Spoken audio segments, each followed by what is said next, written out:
Hello there, my name is Clare Samuels, founder of No I in Clare Training. I'm an expert in helping people become better and more confident communicators. You are watching one of my how-to videos on the topic of tricky conversations. In this video, I'm answering a big question. How do I manage a difficult conversation? After 20 years of working with thousands of people in this area, I've devised a solid and robust process to help deliver your message in the most effective way possible. This will result in you receiving the least possible resistance from the person or people that you're communicating and speaking with. I'm going to show you a step-by-step process that you can follow to make those challenging conversations easier to manage, resulting in the best possible outcome for you. The 7-step process is a simple acronym called GESTED. Let's look at the G. Get the message out straight away. The fundamental mistake that the vast majority of people make when having a tricky conversation is beating around the bush. Very often we really don't want to have this chat, and so we start talking about everything other than the actual message that we need to address. All of a sudden, we're taking a distinct interest in the day's weather or what we got up to at the weekend. By doing this, we're actually making it harder for ourselves. The clarity of our message will get lost in all the other things that we are saying, and we may very well get sidetracked. And this could result in us not making our point at all. Well, this could potentially be disastrous depending on the severity of the conversation. So, very early on in the meeting, you must just get the message out. No fluff, no flannel, just simply state what it is that you wish to discuss. Make it clear, concise, and simple. The more clarity the message has, the easier it will be for the other person to receive and digest it. Once you've stated your message, ask them what their thoughts are on what you have said. Once you've asked your question, and this is key, once you've asked your question, you must shut up and use silence. It is vital here that you are quiet, totally silent, and that you actively listen to their response. So, to summarise, get the message out as soon as possible. No fluff, no flannel. Do not get distracted. And remember, make your message as clear, concise and simple as possible. You. Use your emotional intelligence.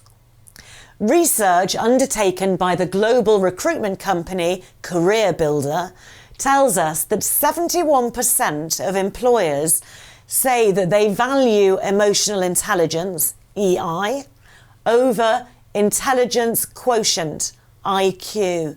Can you believe that? They value EI over IQ. What is emotional intelligence? EI, or emotional intelligence, is the ability to manage your emotions and to understand and react to the emotions of others. It's also about managing relationships effectively. You can see, therefore, why it's so key and vital to have good emotional intelligence when you're having a difficult conversation. When employers in this research were asked why EI is more important than IQ, they said, and this is in order of importance, employees with high emotional intelligence are likely to stay calm under pressure. They know how to solve conflict effectively. They are empathic to their teammates and act accordingly. They lead by example and tend to make more thoughtful business decisions. They admit and learn from their mistakes. They take criticism well. So, what can you do in order to improve your emotional intelligence? Well, it's a big question, and essentially there are a whole host of skills that you can use and practice in order to get much better at it. Let me share with you just a few of them. Building rapport, actively listening, picking up on body language and tone of voice, repeating back what the other person has said, summarising, asking brilliant questions, being authentic, and building trust. So, when you're having your difficult conversation, it will be vital for you to use these skills, resulting in you managing your emotions and dealing with them if you get triggered. You will also use the skills in order to respond and react effectively to the emotions of the other person or people that you are talking with. If you'd like to know more about emotional intelligence, please do get in touch with me via the website noironclaire.co.uk. I run emotional intelligence workshops in organisations for employees, for teams, and for managers. I also run open workshops on emotional intelligence in the UK and one-to-one sessions via Zoom. Let's talk about the first E, empathise with the other person. What is empathy? It's a big question. Well, the dictionary tells us that empathy is the ability to share someone else's feelings or experiences by imagining what it would be like to be in that person's situation.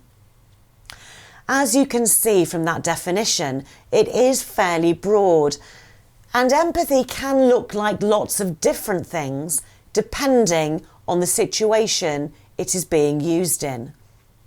So let's look now at what empathy can look like in practice when one is having a difficult conversation. Well, essentially, empathy is the ability to understand the other person's point of view. Now, it doesn't mean that you have to agree with them, but it does mean that you have to make a conscious effort to put yourself in their shoes and imagine the conversation from their perspective. By doing this, you will have a better understanding of why they are reacting and why they are behaving in this particular way.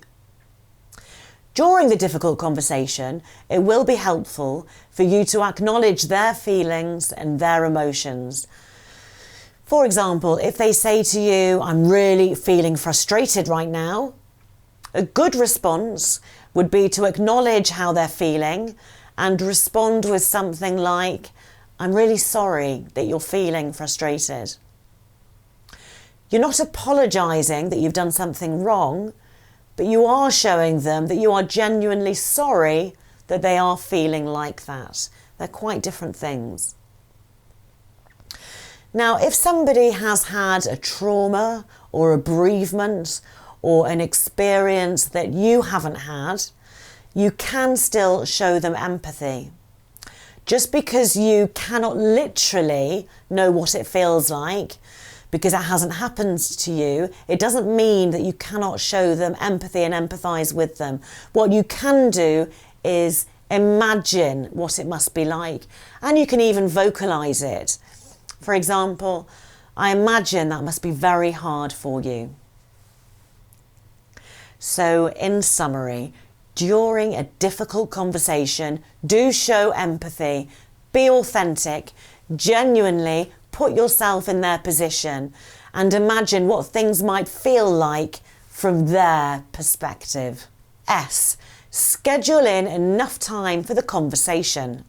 When setting aside time for the difficult conversation, it's really vital to put more time aside for it as opposed to less time.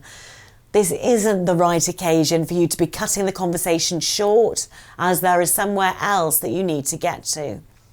You certainly don't want to be looking at your watch, looking at your phone, looking at the wall clock. You don't want to be giving the impression that you're not fully committed to the conversation that you are having, and you need to really make sure the other person feels that you are in this present moment.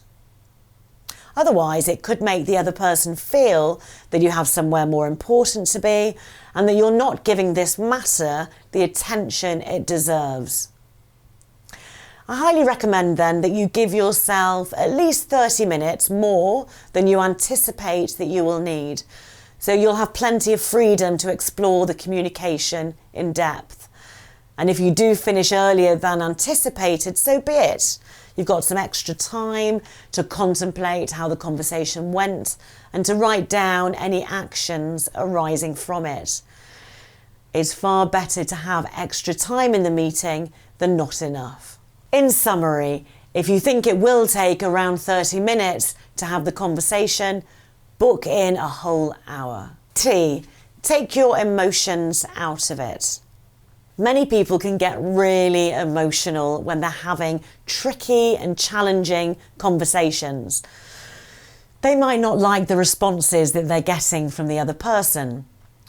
It will trigger certain emotions in them which can be unhelpful. It's the same for all of us. It can be really easy in these conversations to get caught up in a cycle where we start to argue with each other, we get upset, defensive, frustrated, or even angry. This cycle that we get caught up in is called the behaviour cycle. This is when the other person's behaviour affects our emotions, which influences our behaviour, which affects the emotions of the other person, which influences their behaviour. We restart the cycle with their behaviour affecting our emotions, and so on. So we're emotionally triggered at this point, and we're caught up in this behaviour cycle where our emotions and our behaviours and our anger are escalating. We're literally going round in circles. So in order for the difficult conversation to not go this way, we need to break the cycle. And the big question is, where do we break the cycle? So we break it here, in between our emotions and our behaviour. We can't stop ourselves from feeling something. It might even take a 1/9 of a second. We will feel it, we will have the emotion. But what we can do is break the cycle and not let that emotion and feeling influence our behaviour. So we know where we break it, in between our emotions and our behaviour. The next question is, how do we break the cycle? Again, we use a whole host of skills. Let me share some of those skills with you. They include empathy, trust, rapport, actively listening, asking brilliant questions, and staying objective. A really good technique to start to diffuse the situation is to ask a really good open question. As we know, open questions are the questions that require more than a yes or no answer.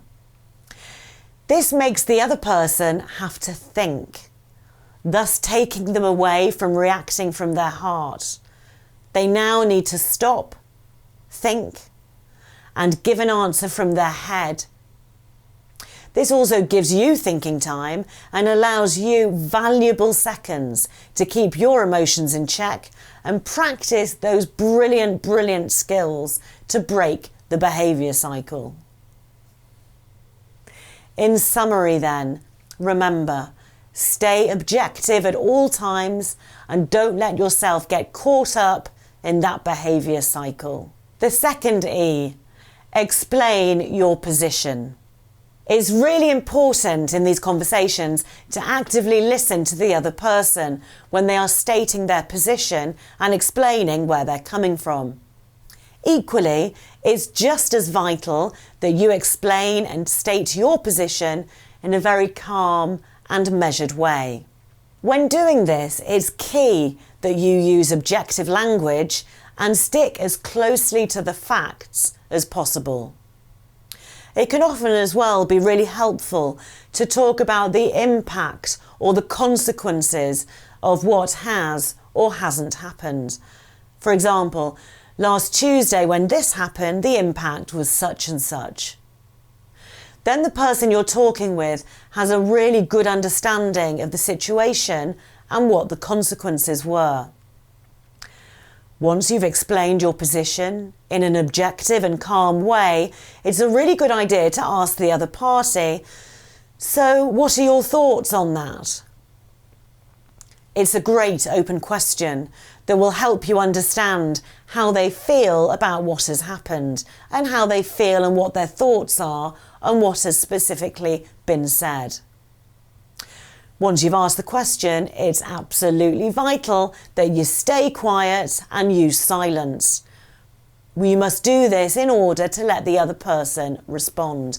If you do interrupt them or you don't take on board what they've said, they're likely to become really disengaged with you and think that you're not listening to them anyway, so why have you asked the question?